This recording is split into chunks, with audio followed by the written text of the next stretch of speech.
Sleep, नींद क्या है? What is sleep? हम सब लोग को पता है कि स्लीप क्या होता है, रात में सोना।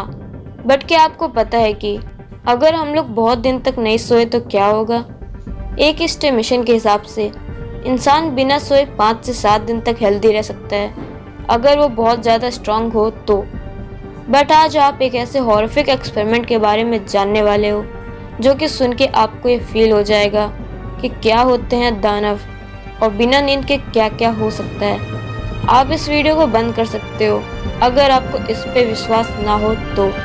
पर इंसानों के ऊपर ऐसे कई एक्सपेरिमेंट होते रहते हैं जिसके बारे में आपको कभी कोई खबर ही नहीं होती। पहले के समय में जितने भी सोल्जर्स हुआ करते थे वो अलर्ट रहने के लिए केमिकल्स का यूज़ किया करते थे वॉर के टाइम पर। ये एक मिथ है जो शायद सच हो या झूठ। अधिकतर देश ये केमिकल्स इस्तेमाल कर रहे थे, तो रशिया भी अपना एक स्ट्रॉन्ग केमिकल बनाना चाहा जिसको इस्तेमाल करके कोई भी इंसान लगभग 30 दिन तक जगा रह सके, वो भी लगातार। ध्यान से सुनो, लगातार 30 डेज नॉन स्टॉप। पर जब भी कोई केमिकल बनता है तो उसका जनता पर एक्सपेरिमेंट किया जाता है इम्प्लीमेंट करने के पहले। तो अब ये जो टेस्ट सब्जेक्ट है, जिन लोगों पे एक्सपेरिमेंट किया जाना है, उनको फाइंड करना कोई बड़ी बात नहीं है, क्योंकि जो लोग प्रिजन में हैं, जेल में हैं, वो लोग इजीली अवेलेबल है इन खतरनाक कामों के लिए। तो रशियन सोल्जर्स ने इस काम के लिए जेल से 5 लोगों को चुना और उनसे कहा कि अगर तुम इस केमिकल के एक्सपेरिमेंट में भाग लो और 30 दिन तक हेल्दी जगे रहो, एकदम नॉर्मल निकलो बाहर, तब तुम लोगों को हम तुरंत आज़ादी दे देंगे, मतलब जेल की सज़ा माफ़। पर ऑफ कोर्स ये झूठ था, ये बस उन पर टेस्ट करने के लिए कहा गया था। तो फिर एक लैब सेट किया गया, उसमें उन 5 लोगों को डाल दिया गया और एक्सपेरिमेंट को स्टार्ट कर दिया गया। पहला दिन बीता, वो लोग बेहद खुश थे। वो लोग सोच रहे थे कि हम लोग को बस ये गैस के इफ़ेक्ट के चलते 30 दिन तक जगे रहना है, गैस तो हमें हेल्प करेगा ही। तो पहले दिन उस केमिकल गैस को छोड़ा जाता है रूम में और ये लोग पूरी तरह से हेल्दी रहते हैं, ये लोग पूरा अलर्ट रहते हैं। तीसरे दिन अभी भी ये लोग सही हैं और इस 3 दिन के रिज़ल्ट को देखकर वो जो एक्सपेरिमेंट रिसर्चर थे बहुत खुश हुए और सोचने लगे कि बाकी देशों का केमिकल अब क्या है, वो तो बस 2-3 दिन सोल्जर्स को जगे रहने में मदद करता है, और हमारा केमिकल तो सोल्जर्स को 30 दिन तक शायद होपफुली इन लोगों को हेल्दी रखेगा। बट चौथे दिन से वो हॉरिफिक डार्क थिंग्स होने शुरू हो जाती है। चौथे दिन होता क्या है कि वो 5 लोग कुछ हॉरर डार्क चीज़ों के बारे में बात करना शुरू कर देते हैं। लाइफ के वॉर के हॉरिफिक मोमेंट्स, लाइफ के ट्रॉमास, ये सब चीज़ माइंड के सरफेस में आने लगती है। और क्योंकि उस लैब के अंदर के माइक्रोफोन भी रखा हुआ था उनके बातों को सुनने के लिए, उनके हरकतों पे नज़र रखने के लिए, तो उसी माइक से वो बात रिसर्चर्स सुन रहे थे। पूरे चौथे दिन वो लोग बस यही बात करते रहे, नेगेटिव चीज़ों के बारे में, लाइफ के डार्क साइड के बारे में।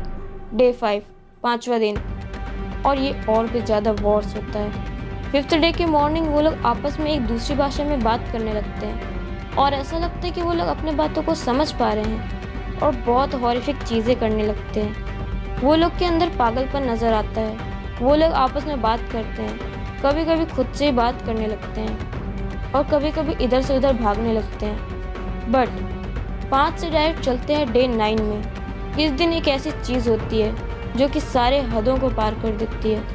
उन 5 लोगों में से एक अचानक से दौड़ दौड़ के चिल्लाना शुरू कर देता है और इतनी ज़्यादा ज़ोर से चिल्लाता है कि उसका जो ये गले का वोकल कॉर्ड होता है वो इतना ज़्यादा वाइब्रेट होता है कि वो फट जाता है लिटरली।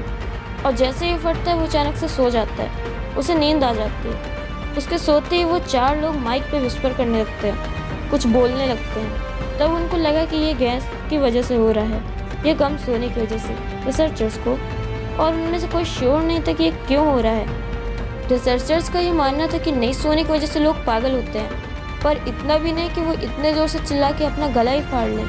शायद उसी रहस्यमय केमिकल या गैस की वजह से हुआ है जो कि रिसर्चर्स ने बनाया है, क्योंकि नहीं सोने की वजह से कोई अपना वोकल कॉर्ड तो नहीं फाड़ लेगा ना। इसके बाद जो होता है वो और भी रहस्यमय होता है। डे 10 पे अचानक से उस रूम का सारा गतिविधि बंद हो जाता है, पूरा साइलेंस, और किसी को नहीं पता होता कि वो लोग जिंदा हैं भी या नहीं। बट जो ऑक्सीजन मीटर था उस लैब के बाहर वो फ्लैक्चुएट कर रहा था। इसका मतलब वो 5 लोग जिंदा तो हैं, वो लोग सांस ले रहे हैं, बट वो लोग इतना शांत क्यों पड़ गए, ये एक रहस्यमय था। ऑक्सीजन लेवल जब बता रहा है कि वो लोग जिंदा हैं, तो फिर वो लोग हैं कहाँ चले गए वो लोग। अब रिसर्चर्स के पास कोई चारा नहीं था। वो लोग इस स्टडी को बंद नहीं करना चाहते थे 30 दिन के पहले, पर जो अभी हो रहा था उसे देख के उनके पास कोई चारा नहीं रहा। वो लोग तय किए कि अब उस चैम्बर को वो लोग खोल देंगे, और वो लोग अंदर माइक से अनाउंसमेंट किए कि देखो हम लोग अभी अंदर आने वाले हैं। हम लोग जैसे ही अंदर आएंगे तुम लोग सब बैठ जाना घुटने के बल।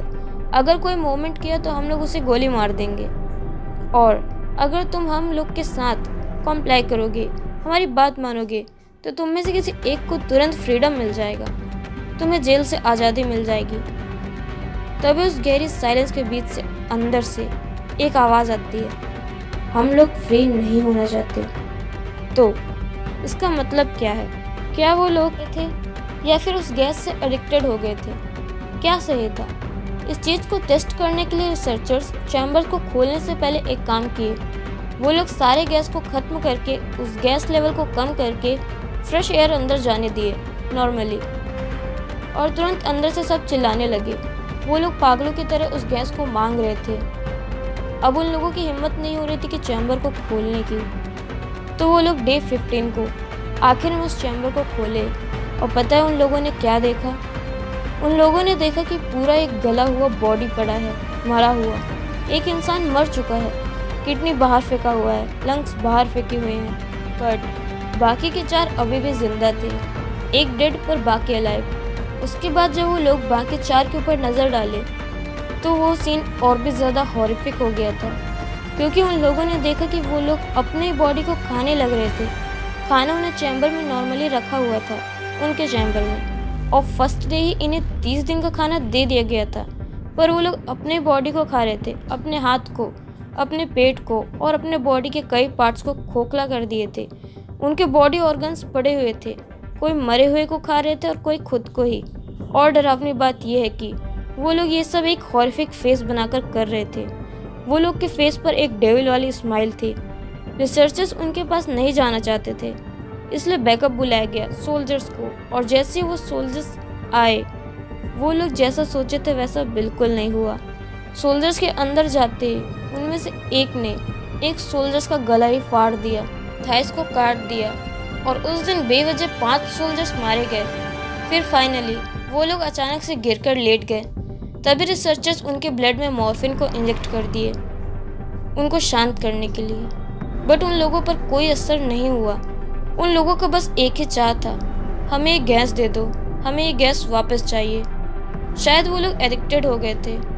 फिर और सोल्जर्स आए। उनसे लड़ाई के वक्त एक टेस्ट सब्जेक्ट का हार्ट बीट होना बंद हो गया। अचानक से वो फ्लोर पे गिर गया, और सबसे हॉरिफिक बात ये थी कि मरने के बाद उसके हार्ट के रुकने के बाद भी वो अपने मुंह से एक बात बोले जा रहा था, आई नीड गैस। सच में बहुत क्रीपी था। फिर किसी तरह केमिकल्स की मदद से एनेस्थीसिया देकर बाकी चारों को हॉस्पिटल ले जाया गया, पार्ट्स को बॉडी में रिस्टिच करने के लिए बाय डॉक्टर। वहाँ पे जैसे ही चारों को ले जाया गया उनमें से एक मर गया, मतलब अब जिंदा है सिर्फ 3, बाकी के 2 मर गए। इसके बाद बाकी के जो 3 टेस्ट सब्जेक्ट थे उनको रखा गया हॉस्पिटल में। उनमें से एक वहीं बंदे होने पर ही जोर से चिल्लाने लगा, फिर अचानक से शांत हो गया।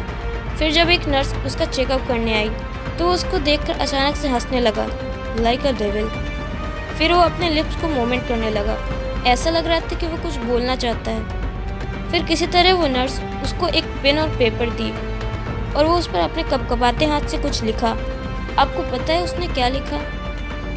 उसने लिखा, कीप कटिंग, काटते रहो, मेरे बॉडी को काटते रहो। और दूसरे टेस्ट सब्जेक्ट की बात करें तो वो स्ट्रेचिंग तक दानव की तरह हंसता रहा, डेविल की तरह हंसता रहा।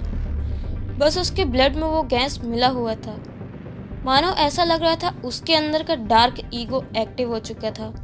और उसके बाद वो कुछ कहने लगा, वो चिल्लाने लगा और एग्जैक्टली ये कहा, I want that gas, it's good stuff. वो बहुत अच्छी चीज़ है, मुझे वो ला के दो। फिर एक डॉक्टर ने पूछा, क्यों चाहिए तुम्हें वो गैस? तो उसने कहा मुझे अवेक रहने के लिए चाहिए वो गैस, मुझे नींद को भगाने के लिए चाहिए वो गैस। फिर एक आर्मी हेड आता है और वो कहता है इन्हें वो गैस चाहिए तो हम लोग इन्हें वो गैस में ही रखते हैं। तो सारे उन बेड्स को उसी चैम्बर के अंदर शिफ्ट किया गया और वो गैस को वापस से छोड़ दिया गया। तो अचानक से वो लोग हैप्पी होने लगे, बट उनमें से 2 का ब्रेन एक्टिविटी अचानक से बढ़ने लगा और अचानक से दोनों मर गए। उनका हार्ट बीट बंद हो गया। फाइनली अब बचा है बस एक टेस्ट सब्जेक्ट। लेकिन इन सब से फ्रस्ट्रेट होकर डॉक्टर ने एक गन निकाला और उस लास्ट टेस्ट सब्जेक्ट की ओर पॉइंट करके बोला कि अब तुम बस एक ही बचे हो, तो इससे पहले मैं तुम्हें मार दूं, तुम मुझे बताओ कि आखिर तुम हो कौन? क्या तुम पजेस्ड हो? गैस ने किया क्या है तुम्हें? तुम चाहते क्या हो? गैस मिलने के बाद भी तुम अब हंस क्यों रहे हो? उसके बाद वो हंसते हुए बोला, क्या तुम इतनी आसानी से भूल गए कि हम कौन हैं? मैं तुम हो और तुम मैं हूँ। हम तुम्हारे अंदर के इविल हैं जो कि हमेशा बाहर आते हैं, जो हर एक इंसान के अंदर होते हैं। हम वही हैं जिसे तुम रात के अंधेरे में फील करते हो। हम वही हैं जो तुम्हारे अंदर रहते हैं, निकलने का इंतजार करते हैं। हम वही हैं, हम तुम हैं, हम तुम्हारे अंदर रहते हैं, बस निकलने का इंतजार करते हैं। हम वही हैं। उसके बाद वो डॉक्टर उसके चेस्ट पे गोली मार देता है। अचानक से सब कुछ साइलेंट हो जाता है और यही इस हॉरिफिक एक्सपेरिमेंट का दी एंड होता है। पर सबसे बड़ा सवाल है कि क्या ये स्टोरी रियल है? ये एक क्रीपीपास्ता के रूप में एग्जिस्ट करता है। क्रीपीपास्ता मीन्स एक ऐसी हॉरिफिक स्टोरी जो कि इंटरनेट के थ्रू लोगों तक पहुँचे। 50% लोग इसे सच मानते हैं और 50% लोग इसे झूठ। पर ये तो आप पे है कि आप इसे सच मानते हैं या झूठ।